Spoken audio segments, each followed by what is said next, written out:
Hello everyone, I'm Jordan Lee, and in today's adventure, we're going to be talking about World War II, the most deadly conflict in world history. And in a little later, I'm going to be reading out what a World War II veteran had said to me based on his experience in the war as we talked via phone, and I wrote down every detail that he said on his adventures in Normandy. He recently visited again as ABC News provided footage of his adventure there. And now here's a clip of what I'm going to show you on ABC News on YouTube. Alert for you going to Normandy in 2024. That was a big experience for you. Yeah, an experience I will never, ever forget, Michael. Just incredible. American Airlines chartered a plane to take some of the last remaining World War II heroes back to Normandy to commemorate the 80th anniversary of D-Day. These men were 18 and 19 years old when they stormed those beaches, and for many of them, this was their first time going back to pay their respects. The last time Felix Mauricio was at Omaha Beach, he was 19 years old, newly enlisted in the Navy, witnessing the horrors of war. It hurts. It really hurts. When they were coming in, I could just picture the planes, the ships, the boats coming in, and troops going to shore. It was pretty vivid. And I had tears in my eyes, to tell you the truth. I'm not ashamed to admit it. And now I will be reading out what World War II veteran Felix Mauricio, who was a naval officer, had told me during his interview. But before I get to that, I want to start by saying thank you for your service, Felix. You did a lot for our country, and we couldn't be proud of you for this. All right, so at Normandy, he told me that his job was to lower ramps on the ships, and he was the only survivor of 12 men on the USS Alpha Daga on Normandy, France on D-Day. His job on the ship was to bring troops to shore as a signalman and supply people with ammunition like firearms. His brother, who was in the army, was on that ship with him, and he was left off the ship. But as he was told by Felix, he told him to keep his head low, and he survived. He made it through and was an Army Material Battalion. Felix told me that he joined this war for our country to fight and be proud to join the Navy at 18 years old, as he did for 22 years of his life. As he got older, he retired but continued his service for this country as a postal worker, delivering mail to us every single day. He worked 42 years and 11 months throughout his whole entire lifespan. And in case you were wondering, Felix only took part in the beach in his biggest battles in 1943. I also asked him if, since in our other video, the Russian and Ukrainian war, which you guys can check out on our YouTube channel, I asked him as well, since this conflict is the most deadliest and biggest conflict since World War II, I asked him, would he be proud to serve in Russia to fight this war? Not serve in Russia, I mean, but serve to fight against the Russians, as he would side with the Ukrainians for their own safety and protection. You know what his answer was? He told me, sign me up. I'm 99 years old, but I got a lot of grit, power, and determination. He may be elderly, but he's still young at heart. Thank you again, Felix, for your service and sacrifice to our country.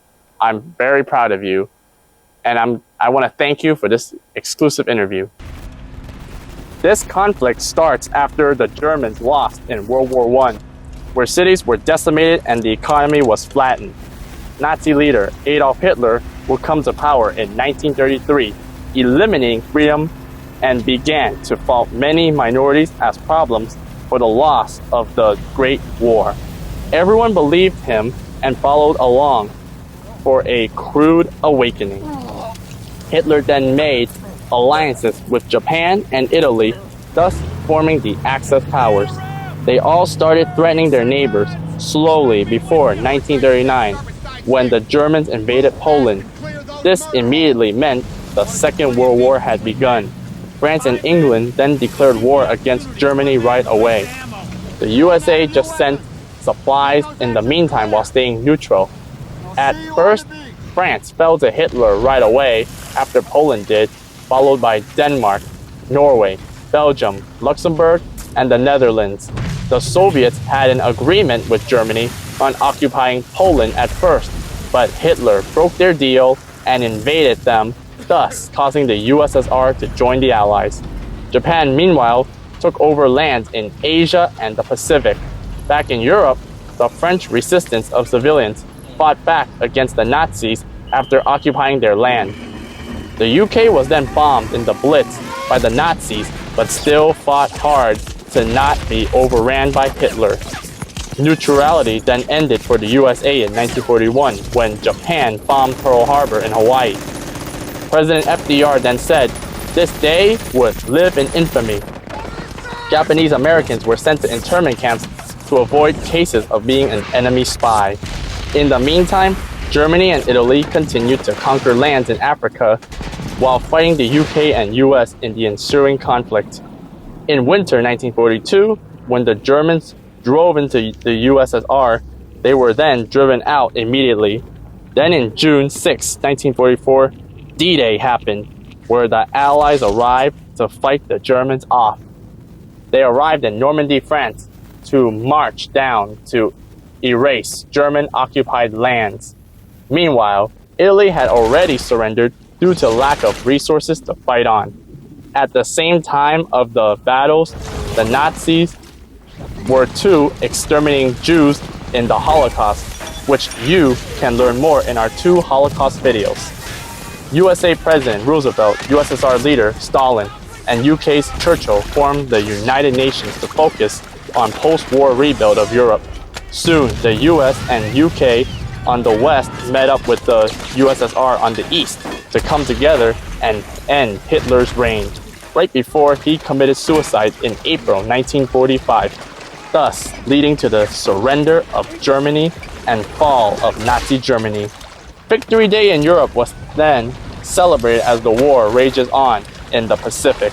B.P. Truman would become president following FDR's death. He then ordered 2 atomic bombs to be dropped on Hiroshima and Nagasaki, warning them before to surrender, but didn't, as he did it after his warning. Japan surrendered in August 15, 1945, marking the end of the war.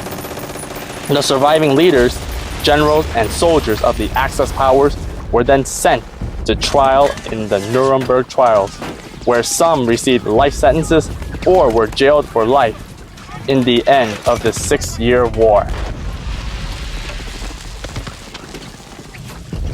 At the end of this war, 85 million lives were lost.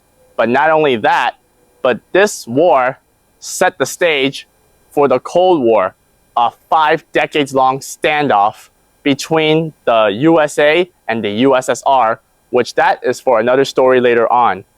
But before we go, I would also like to mention that this video was shot during the death of President Carter a couple of days ago. And our thoughts and prayers go out to him and his family, as he was a naval officer during World War II, but didn't graduate until after World War II, the year when the war ended, which was 1946. I mean the year after, excuse me. But he also was a naval officer too, before becoming President of the United States as our 39th president. Our thoughts and prayers go out to President Carter and his family in this time.